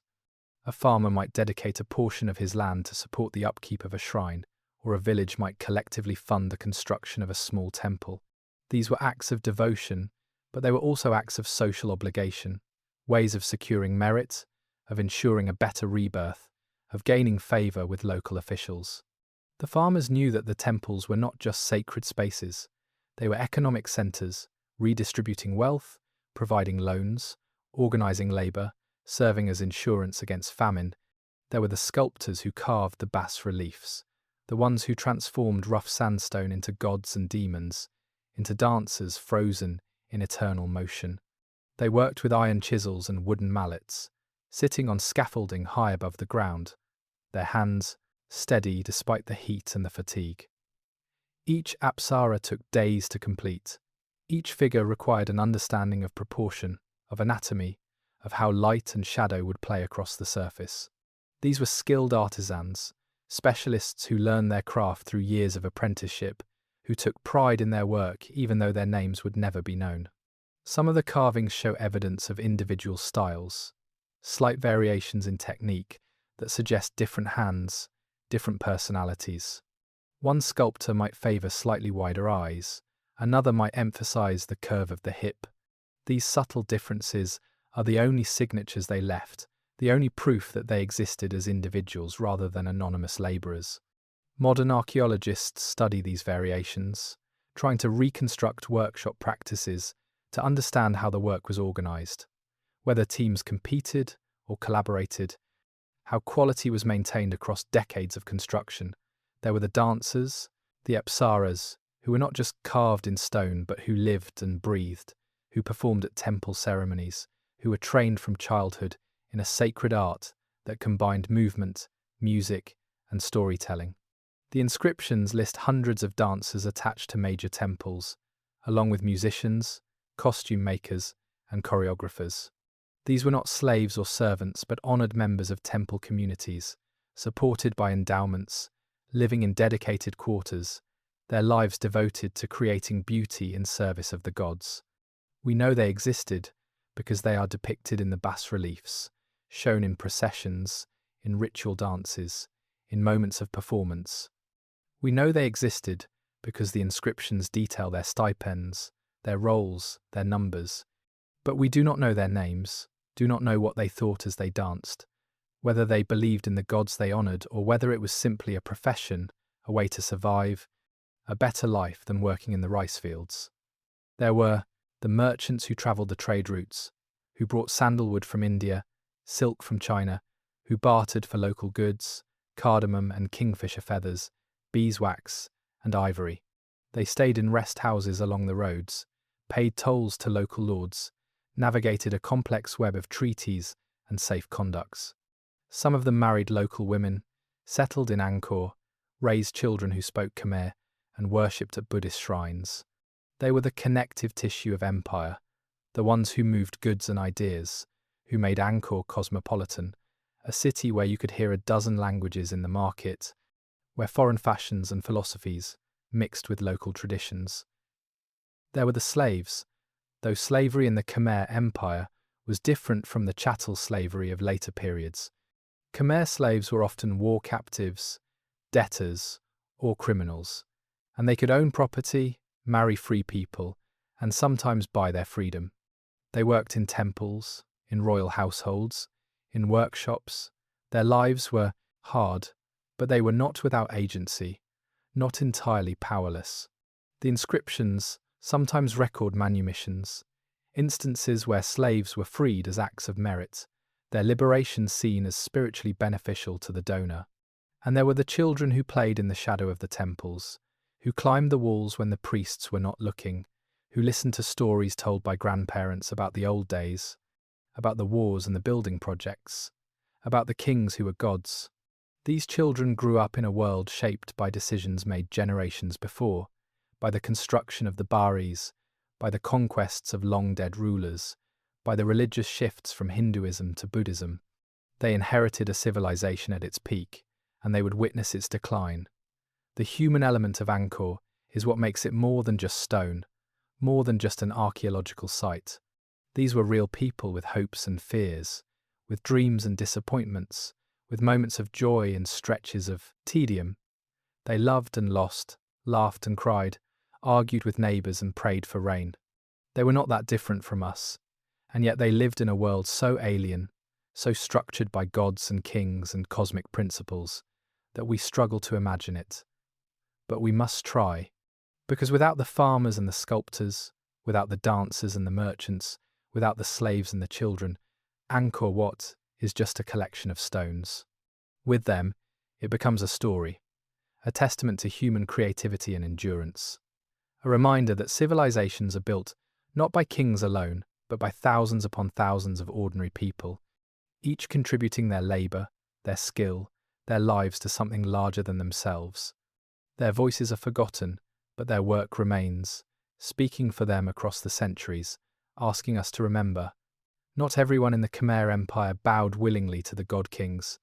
Beneath the surface of inscriptions praising royal virtue and temple donations celebrating piety, there were undercurrents of resistance, of dissent, of people who questioned the cost of glory, who resented the demands placed upon them, who pushed back against the overwhelming power of Angkor. The most obvious opposition came from outside, from neighbouring kingdoms that refused to accept Khmer dominance. The Cham, occupying what is now central and southern Vietnam, were constant adversaries, sometimes vassals, sometimes invaders, always a thorn in the side of Khmer expansion. The naval attack on Angkor in 1177 was not an isolated incident, but part of a long pattern of conflict, of raids and counter-raids, of diplomatic marriages that failed to prevent war, of treaties that were broken as soon as one side sensed weakness. The Cham had their own rich culture, their own gods, their own reasons for resisting. They saw the Khmer not as divinely ordained rulers, but as aggressive neighbours, empire builders whose appetite for tribute and territory threatened Cham independence. The wars between the two kingdoms were brutal, fought on land and water, in jungles and rice fields, with armies numbering in the tens of thousands. Prisoners were taken, enslaved, sacrificed, cities were burned. The bas-reliefs at Angkor depict these conflicts in detail, showing Khmer warriors triumphing over Cham forces. But the Cham would have told a different story, one where they were defending their homeland against an insatiable empire. To the north, the Dai Viet, ancestors of modern Vietnamese, also resisted Khmer influence. They had their own conflicts with the Cham and occasionally allied with the Khmer, but they were never subordinate, never willing to accept the kind of vassal status that Angkor demanded. By the 13th century, as the Mongols swept through China and into Southeast Asia, the Dai Viet proved their military prowess by defeating Mongol invasions, something even the Khmer could not claim. Their resistance preserved their independence and limited Khmer expansion to the east. But external resistance was only part of the story. Inside the empire, opposition took subtler forms. Provincial governors, appointed by the king to administer distant regions, sometimes acted more like independent lords, collecting taxes, but keeping much of the revenue for themselves, building their own temples, creating their own power bases. The inscriptions hint at this, recording royal decrees that reassert central authority, that remind local officials of their duties, that threaten punishment for disobedience. There is evidence of religious opposition as well. The shift from Hinduism to Buddhism under Jayavarman VII was not universally welcomed. Hindu priests, who had held privileged positions for centuries, who controlled vast temple estates, who performed the rituals that legitimized royal power, found themselves suddenly marginalized. Buddhist monks, many of them from humbler backgrounds, rose to prominence. The old temples, dedicated to Shiva and Vishnu, were not abandoned, but they were no longer the focus of royal patronage. Some Hindu priests adapted, incorporating Buddhist ideas into their practices, but others resisted, maintaining the old rituals, teaching the old texts, preserving a tradition that would eventually reassert itself after Jayavarman's death. There was also popular resistance, though it is harder to trace. The inscriptions do not talk about peasant revolts or labour strikes, at least not directly, but we can infer them from the gaps, from the projects that were abandoned mid-construction, from the sudden shifts in policy. When a temple was left unfinished, when a canal was dug but never completed, it suggests that something went wrong, that the labour force disappeared or refused to continue, that the resources ran out or were diverted. The maintenance of the hydraulic system required constant corvée labour, peasants drafted from their villages to dig out silted canals, to repair embankments, to dredge reservoirs. This was back-breaking work, done in the wet season when the fields were flooded, when mosquitoes swarmed, when disease spread easily. It is not hard to imagine resistance, farmers who hid when the labour gangs came around, villages that claimed poverty to avoid sending workers, communities that sabotaged projects they saw as benefiting distant temples more than local needs. There were also the Brahmins and court officials who opposed royal policies, who argued against excessive building, against costly wars, against any policy that threatened their own interests or the stability of the realm. The inscriptions occasionally record debates at court, discussions about strategy and resource allocation, though they are always presented in ways that make the king's decisions seem wise and divinely inspired. But between the lines, you can sense dissent, factions, power struggles. One of the most interesting forms of resistance was religious. As Buddhism spread, it brought with it ideas that challenged the foundations of the God-King ideology.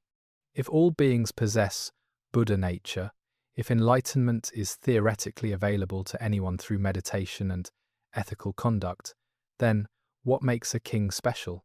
The Bodhisattva ideal, which Jayavarman VII embraced, emphasized compassion and service, but it also implied that spiritual authority could exist outside of royal power.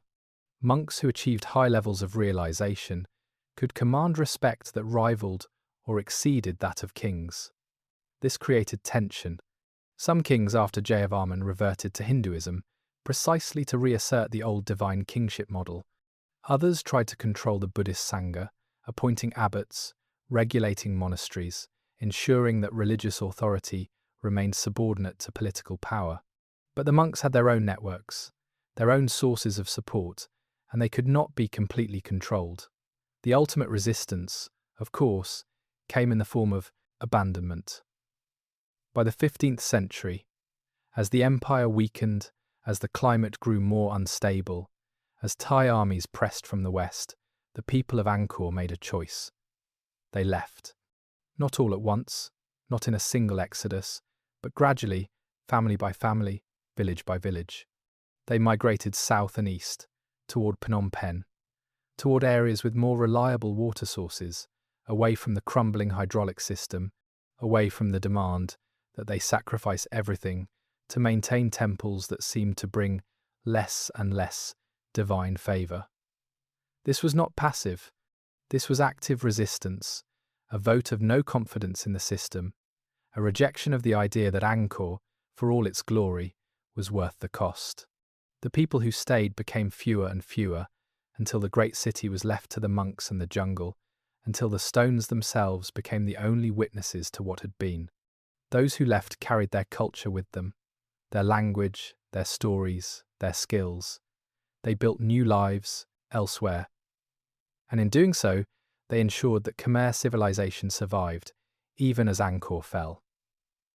In the early 13th century, something remarkable happened in the Khmer Empire. Even as political pressures mounted, even as the hydraulic system strained under the weight of centuries of expansion, there was a flowering of culture, an awakening of artistic and intellectual life that transformed Angkor from a Hindu capital into a Buddhist center of learning, compassion, and profound creativity. This awakening was not sudden. It had been building for decades, influenced by contacts with Buddhist kingdoms in Sri Lanka, Burma, and Thailand, by the travels of Khmer monks who studied abroad and brought back new texts, new practices, new ways of understanding the world. But it crystallized under Jayavarman VII, whose personal devotion to Buddhism reshaped the entire culture of the empire. The art of this period shows the change. Earlier Khmer sculpture, magnificent as it was, tended toward the idealized, the perfect, the divine. Gods and kings were depicted as remote, superhuman, their faces serene and emotionless, their bodies conforming to strict, iconographic rules. But the art of Jayavarman's reign introduced something new: humanity, individuality, compassion. The stone faces on the Bayon Towers, those enigmatic smiles that have captivated visitors for centuries, are not the distant gaze of gods. They are the faces of someone who has suffered and chosen compassion anyway, who understands human frailty and offers kindness. The bas-reliefs at the Bayon are equally revolutionary. Instead of focusing exclusively on gods and battles, they depict ordinary life. Fishermen casting nets, women selling goods in markets, cooks preparing food, people getting haircuts, playing games, arguing. These scenes are carved with the same care, the same attention to detail as the divine imagery. The message is clear: the sacred is not separate from the everyday. Compassion extends to all beings, in all activities, at all levels of society. This was a Buddhist idea, but it was filtered through Khmer sensibilities, blended with local traditions, with ancestor worship and animism, with a deep reverence for the land and the water.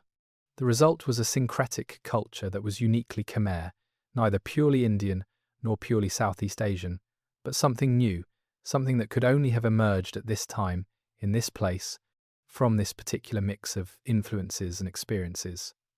Literature flourished during this period as well.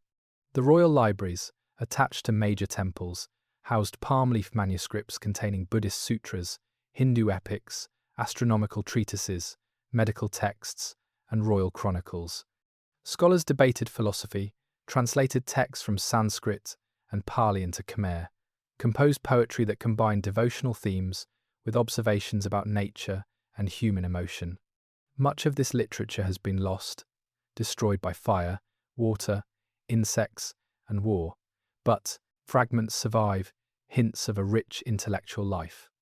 The hospitals built by Suryavarman VII were part of this awakening. They were not just charitable institutions, but expressions of a new understanding of kingship, where the ruler's legitimacy came not from conquest or divine ancestry alone, but from his ability to alleviate suffering. The inscriptions at these hospitals include medical prescriptions, lists of herbs and treatments, instructions for preparing medicines. This was empirical knowledge, based on observation and experience, not just religious doctrine. Music and dance also evolved. The Apsara dancers, always central to temple ritual, incorporated Buddhist themes into their performances, telling stories of the Buddha's previous lives, the Jataka tales, alongside the Hindu epics. New instruments appeared, influenced by contacts with China and India. The gamelan-style orchestras that are still central to Cambodian classical music have their origins in this period, a blend of indigenous and foreign elements that created something distinctive. Education expanded beyond the temple schools that had previously served only the elite. Buddhist monasteries opened their doors to boys from ordinary families, teaching them to read and write, to chant sutras, to understand basic arithmetic and astronomy. This was revolutionary. For the first time, literacy was not confined to the Brahmin class or the royal court. Farmers' sons could become monks, could rise through the religious hierarchy based on merit and learning rather than birth. This democratization of knowledge had profound long-term effects, creating a class of educated commoners who would preserve Khmer culture even as the political structure crumbled. Architecture evolved as well. The Bayon, with its multiple towers and labyrinthine galleries, was unlike anything built before. It was designed to be experienced from within, to create a sense of being surrounded by compassion, by the watchful gaze of the Bodhisattva. Walking through the Bayon, you are never alone. The faces watch you from every angle, and the effect is not threatening but comforting, a reminder that suffering is seen, that compassion is present, that you are part of something larger. This cultural renaissance was also a response to trauma, to the Cham invasion, and the realization that the old certainties no longer held. The Hindu god-kings had not prevented catastrophe. The elaborate rituals had not ensured victory. Something had to change, and Buddhism, with its emphasis on impermanence, on the inevitability of suffering, on the possibility of liberation through ethical conduct and mental discipline, offered a framework that made sense of the chaos. But it was not a rejection of the past. The great Hindu temples were not destroyed, they were repurposed, transformed. Angkor Wat, built as a temple to Vishnu, became a Buddhist pilgrimage site. Statues of Hindu gods were left in place, but reinterpreted as protectors of the Dharma. The Apsaras continued to dance, but now they danced for the Buddha. This continuity, this ability to absorb and transform, rather than to replace, was a hallmark of Khmer culture. The awakening of the 13th century was brief, lasting perhaps a few generations, but its impact endured. It created a cultural foundation that would sustain the Khmer people through centuries of decline, colonization, and war. The Buddhism that took root at Angkor spread across the region, evolved into Theravada Buddhism, and became the dominant religion of Cambodia, Thailand, Laos, and Burma. The art styles developed during this period influenced Southeast Asian aesthetics for centuries, and the idea that culture, compassion, and learning matter as much as military might, that a civilization should be judged not just by the size of its temples but by how it treats the vulnerable. This idea, radical in the 13th century, remains relevant today. The awakening reminds us that decline is not inevitable, that even in times of crisis, creativity is possible, that cultures can transform themselves, can find new sources of meaning and vitality. It was not enough to save Angkor, but it was enough to save something more important, the soul of the Khmer people, the essence of what they valued, what they created, what they believed. And that, in the end, proved more durable than stone. The revelation that has emerged from decades of research, from the painstaking analysis of sediment cores and tree rings, from LIDAR scans and hydrological models, from inscriptions and architectural surveys, is this. Angkor did not fall because of conquest or moral decay, or the anger of gods. Angkor fell because the Khmer built a civilization that their environment could not sustain indefinitely, and when the climate changed, when the monsoons became erratic, when droughts alternated with floods in patterns the hydraulic system could not accommodate, the entire structure collapsed. This is not the story the inscriptions tell. They speak of victories and temple dedications, of royal virtue and divine favour. They do not mention the silting of canals, or the failure of harvests, or the slow abandonment of outlying villages. History, as written by kings, is always triumphant, always confident, always looking toward eternity. But the earth remembers what inscriptions forget. Scientists drilling into the bed of the West Barre found layers of sediment that tell a different story. In the early centuries of Angkor, the sediment is fine, indicating slow, steady accumulation. But in the 13th and 14th centuries, the layers change. They become coarser, mixed with sand and gravel, evidence of rapid erosion, of floods powerful enough to wash soil directly into the reservoir. Between these flood layers are periods of almost no deposition, suggesting droughts when the reservoir held little or no water. Tree ring data from cypress forests in Vietnam, which extend back more than 1,000 years, show the same pattern. The medieval period, from roughly 900 to 1200, was characterized by stable, predictable monsoons. Rainfall varied year to year, but within a manageable range. The Khmer hydraulic system, designed for this stability, worked brilliantly. But starting in the mid-1300s, the climate became chaotic. Some years brought devastating droughts, the worst in centuries. Other years brought floods that overwhelmed the embankments, washed out roads, destroyed crops. This was not unique to Cambodia.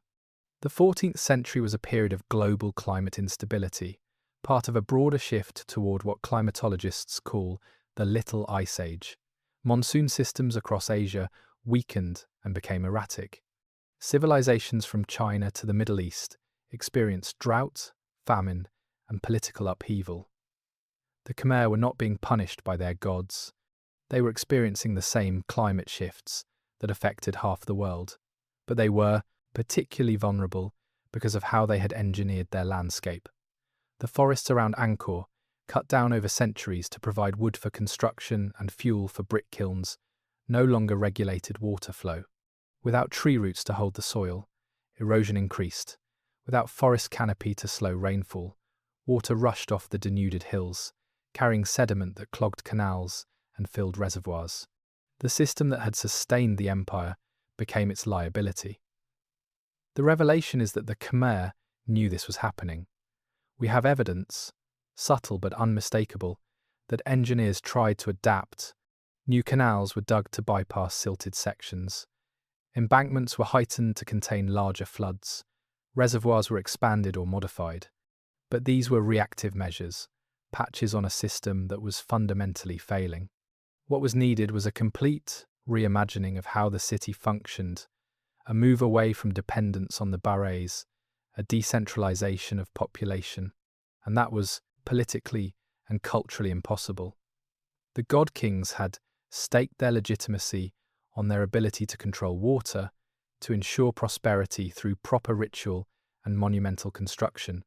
To admit that the system was failing would be to admit that their divine mandate was in question.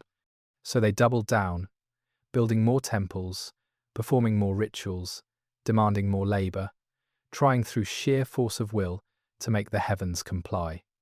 It did not work. Archaeological evidence shows that by the late 14th century, the outer neighborhoods of Angkor were being abandoned. Houses fell into disrepair, canals went unmaintained, the population contracted toward the center, toward the temple complexes where resources were concentrated. But this only made things worse. More people in a smaller area meant more pressure on already failing infrastructure, more disease, more social tension.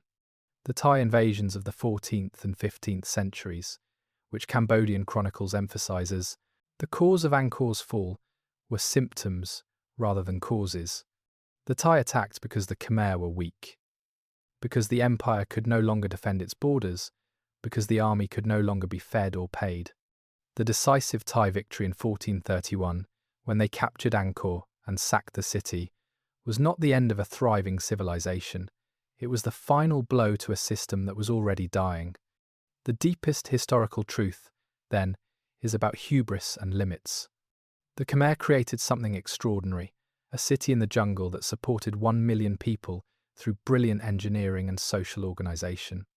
But they pushed their luck too far, assumed that what worked for 3 centuries would work forever, failed to recognize that natural systems have thresholds, that once crossed, they do not simply return to equilibrium, they collapse, and the collapse can be sudden, catastrophic, irreversible. This is not a story unique to Angkor. It is the story of the classic Maya, who also built cities dependent on careful water management, and who also collapsed when droughts came. It is the story of the ancestral Puebloans of the American Southwest, of the Easter Islanders, of countless civilizations that thrived until they exceeded the carrying capacity of their environment. And it is a warning for our own time. When we are repeating the same patterns on a global scale, assuming that technology and ingenuity will always save us, that natural systems can be pushed indefinitely without consequence. The revelation is not that the Khmer failed, it is that they succeeded brilliantly for as long as the conditions allowed. They demonstrated what humans are capable of, the heights of creativity and organization we can achieve. But they also demonstrated the limits, the fragility, the need for humility in the face of forces larger than ourselves. Angkor Wat still stands, a monument to human ambition. The abandoned canals, the silted reservoirs, the jungle reclaiming the fields, these are monuments to something else, to the Earth's patience, which is vast but not infinite, and to the truth that civilizations, like all living things, are temporary, dependent on conditions they do not fully control, vulnerable to changes they cannot fully predict. The Khmer Empire fell not because its people were foolish or wicked, but because they were human, and humans, for all our genius, have never learned to build forever. We build for now, for the conditions we know, for the world we inherit, and when that world changes, we must change with it or face the consequences. Angkor is a reminder, written in stone and water and soil, that change is inevitable, that adaptation is essential, and that the greatest civilizations are not those that never fall, but those that leave behind knowledge, beauty, and lessons for the generations that come after. There is something unsettling about standing in the ruins of Angkor, about running your hand along stones carved 800 years ago by artists whose names are forgotten, about walking through galleries where monks still chant, where offerings of incense and flowers mark the continuity of devotion, despite the discontinuity of empire. It forces you to think about permanence and impermanence, about what lasts and what fades, about the relationship between human ambition and the natural world that always, eventually, reclaims what we build. What does Angkor mean for us, living in the 21st century, in a world so different from the medieval tropics of Southeast Asia? It means more than we might wish it to.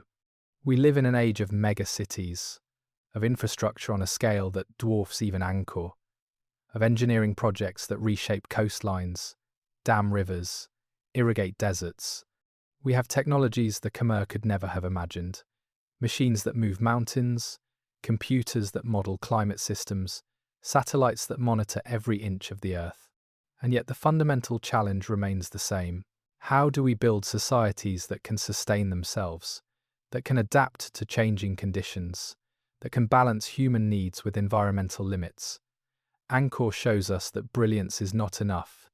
The Khmer were brilliant engineers, innovative hydraulic managers, sophisticated urban planners. They solved problems that would challenge even modern cities. But brilliance without humility, without recognition of limits, without flexibility to adapt when conditions change, leads to collapse just as surely as ignorance does. The climate change that undermined Angkor was not caused by the Khmer. The shift in monsoon patterns, the droughts and floods, these were global phenomena, part of natural climate variability. But the vulnerability of Angkor to those changes was human-made, the result of choices about how to structure the city, how to engineer the water system, how to organize society. The Khmer could not control the climate, but they could have chosen a different path, one less, dependent on a single fragile system, less concentrated in one location, more resilient to disruption. We face a similar situation today, except that now we are causing the climate change, not just responding to it. Our carbon emissions, our deforestation, our alterations of natural systems are creating instabilities that will persist for centuries. And like the Khmer, we are building infrastructure, cities, and economies based on assumptions of stability that may no longer hold. Miami and Jakarta and Bangkok, cities built on the assumption that sea levels remain constant, that monsoons arrive on schedule, that freshwater supplies endure. These are Angkors in the making, magnificent achievements that may prove unsustainable as conditions shift. The Khmer story also speaks to the role of culture and belief in shaping how societies respond to crisis. The God-King ideology, the investment in temple construction, the conviction that proper ritual would ensure divine favour, these were not irrational superstitions. They were sophisticated attempts to create social cohesion, to legitimize authority, to give people a sense of purpose and meaning. But they also made it harder to adapt when adaptation required questioning fundamental assumptions, when it meant admitting that the old ways were no longer working. We have our own ideologies, our own temples built not of stone but of economic systems and political structures that we are reluctant to question even when evidence suggests they are failing.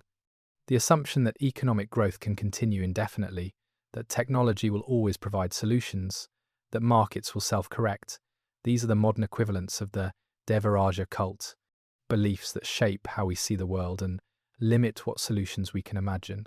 But Angkor also offers hope, if we are willing to see it. The Khmer civilization did not die when Angkor was abandoned. It transformed, migrated, found new forms. The people who left Angkor carried their culture with them, their language, their arts, their skills. They built new communities, adapted to new conditions, preserved what mattered most even as they let go of what could not be sustained. Cambodian culture today, the classical dance, the Buddhist traditions, the architectural styles, the language, all of this traces back to Angkor, carried forward by people who chose continuity over collapse, who valued culture more than monuments. This is perhaps the most important lesson, that what matters is not the permanence of structures but the resilience of people, not the duration of empires but the persistence of knowledge and creativity and human connection. Angkor Wat still stands, but if it had crumbled completely, if every stone had been reclaimed by the jungle, it would not erase the fact that the Khmer existed, that they created beauty, that they solved problems, that they loved and dreamed and built. The stones are evidence, but they are not the essence. We are living through a moment of profound change, ecological, technological, social. The world our children will inhabit will be different from the one we know, just as the world of the 15th century Khmer was different from the golden age of Angkor. We cannot prevent all of that change, cannot hold back time or restore vanished stability. But we can choose how we respond. We can cling to systems that are failing, demand that the world conform to our expectations, build ever more elaborate monuments to our own ambition. Or we can adapt, transform, preserve what is essential while letting go of what is not. Angkor is a mirror. When we look at its ruins, we see ourselves, our own ambitions and anxieties, our own brilliance and blind spots.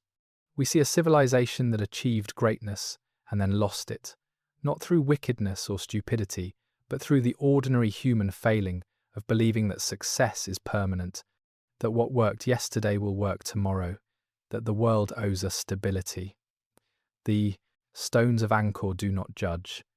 They simply endure, reminding us that everything built can be unbuilt, that everything filled can be emptied, that everything raised can fall. But they also remind us that beauty matters, that the attempt to create meaning matters, that the human impulse to build, to carve, to write, to leave something behind, this impulse is worth honouring even when we know that nothing lasts forever. What Angkor means for us, ultimately, is this. Build wisely, build beautifully, but build with the knowledge that you are building on sand, on soil, on living systems that have their own rhythms and limits. Build with humility, with flexibility, with the understanding that your children may need to rebuild differently. And when the time comes to let go gracefully, carrying forward not the stones but the spirit, not the empire but the people, not the monuments but the memory of what it meant to try, to create, to aspire towards something larger than the self. That is the gift Angkor gives us if we are willing to receive it. The sun rises over Angkor Wat the way it has risen for 8 centuries, the light turning the sandstone gold, illuminating the towers, catching on the still water of the moat, creating reflections that double the temple, making it seem to float between earth and sky. This moment, captured in countless photographs, witnessed by millions of visitors, has become iconic, a symbol not just of Cambodia, but of human achievement, of the capacity of people long dead to still move us, still inspire us, still speak across the centuries. But Angkor is not frozen in that sunrise. It is living, changing, always in motion.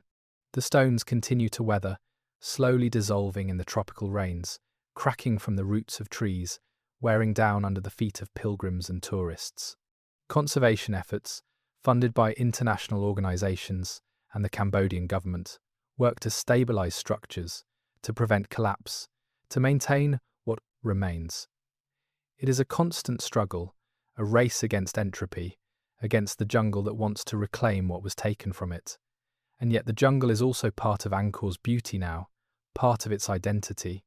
The trees growing from the temples at Ta Prohm, their roots cascading over walls, their trunks merging with the architecture, have become as famous as the carvings themselves. They represent something profound about the relationship between human creation and natural process, about how nothing we build is truly separate from the earth, how even our most permanent monuments are ultimately temporary, destined to return to the soil from which they came. Monks still live at Angkor Wat, maintaining shrines in the galleries, offering prayers at dawn and dusk, welcoming pilgrims who come to make offerings, to meditate, to seek blessings. For them, Angkor is not a ruin or a museum. It is a living temple, a sacred space where the veil between past and present, between human and divine, feels thin. They do not see the tourists with cameras and guidebooks as intruders, but as participants in a continuing story, people drawn by the same impulses that drew the original builders, a longing for beauty, for meaning, for connection to something larger than ordinary life. The legacy of Angkor in Cambodia today is complex.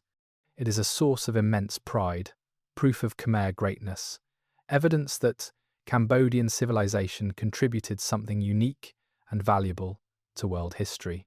This matters deeply in a country that has suffered so much, that endured French colonization, American bombing, the genocidal Khmer Rouge regime, and decades of poverty and instability. Angkor Wat on the flag is not just a symbol, it is a reminder of resilience, of continuity, of a history that extends far beyond the traumas of the 20th century. But there are tensions too. The tourism industry that has grown around Angkor brings revenue but also challenges. How do you preserve sacred sites that are visited by millions? How do you balance the needs of local communities who lived in the shadow of these temples for generations, with the desires of international tourists and the demands of conservationists?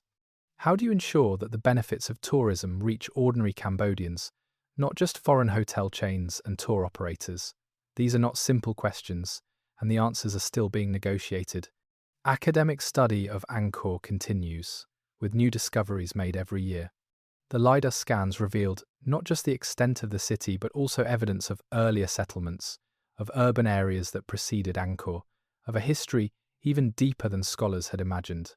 New inscriptions are found, often in remote temples that had been overlooked or inaccessible. Each one adds detail to our understanding, complicates the narrative, reminds us how much we still do not know. The legacy in memory is perhaps even more important than the legacy in stone. Cambodian children learn about Angkor in school, study the history of the Khmer Empire, visit the temples on field trips. Classical dance troupes perform the same gestures the apsaras are carved making, keeping alive an artistic tradition that stretches back centuries. Storytellers still tell the Reemka, the Khmer version of the Ramayana, adapting it for modern audiences but maintaining its core themes of duty, love, and cosmic order. And beyond Cambodia, Angkor has become part of global consciousness, a UNESCO World Heritage Site featured in documentaries and films, studied by archaeologists and historians around the world. It appears in textbooks as an example of hydraulic civilization, in climate studies as a case of collapse, in art history surveys as a masterpiece of Southeast Asian sculpture. It has become, in a sense, common heritage, a reminder that the achievements of any people belong ultimately to all of humanity. But we must be careful with this idea of universal heritage. Angkor is Cambodian, built by Khmer people, rooted in Khmer culture, meaningful in ways that outsiders can appreciate but never fully possess. The colonial era tendency to claim Angkor as belonging to the world, to justify removing artifacts to foreign museums, to position Europeans as the true discoverers and protectors, this tendency must be resisted. Angkor belongs first and foremost to the descendants of those who built it, and any engagement with it must respect that. The closing of this story is not an ending, because Angkor's story is not over. The temples will continue to stand, to weather, to change. People will continue to visit, to study, to worship, to be moved. New technologies will reveal new insights. Climate change will present new challenges for conservation. Political situations will shift, affecting how the site is managed and who benefits from it. The conversation about what Angkor means, what it teaches, what we owe it and what it owes us, this conversation will continue. But for now, for this moment, we can step back from the details, from the chronologies and the technical analyses, from the debates about causation and responsibility, and simply observe what remains. Stone towers rising from green, carvings that still hold their detail after 800 years, spaces that invite contemplation, echoes of voices singing, of feet dancing, of prayers offered in languages we no longer speak. Angkor reminds us that we are part of a story larger than ourselves, that human beings have been building, creating, striving toward meaning for millennia, and that what we create, even if it does not last forever, matters while it exists and in the memories it leaves behind. The Khmer Empire is gone, but Angkor remains. And in its remaining, it asks us to remember, to learn, to carry forward not just the stones but the spirit of those who built them. And so we remember. We honor the farmers and the sculptors, the kings and the dancers, the engineers who moved mountains and the monks who pray in the galleries. We honor their ambition and their humility, their achievements and their failures, their dreams of eternity and the reality of impermanence. We honor them by learning from them, by seeing in their story reflections of our own, by recognizing that the challenges they faced are the challenges we face, and that the courage to build, to create, to try, despite knowing that nothing lasts forever, this is the deepest human courage. Angkor Wat stands in the jungle, golden in the sunrise, patient in the rain, eternal in its temporariness. And we, standing before it or thinking of it from far away, are connected to everyone who has ever stood there, everyone who has ever looked at something humans made and felt wonder, felt humility, felt the profound, strange privilege of being alive at this moment, in this world, part of this ongoing story. That connection, that wonder, that is the legacy, not just in stone, but in memory. Not just in what was, but in what it means to us now, and what it might mean to those who come after. Long after we too have become part of history, part of the quiet voices whispering through the ruins, asking to be remembered,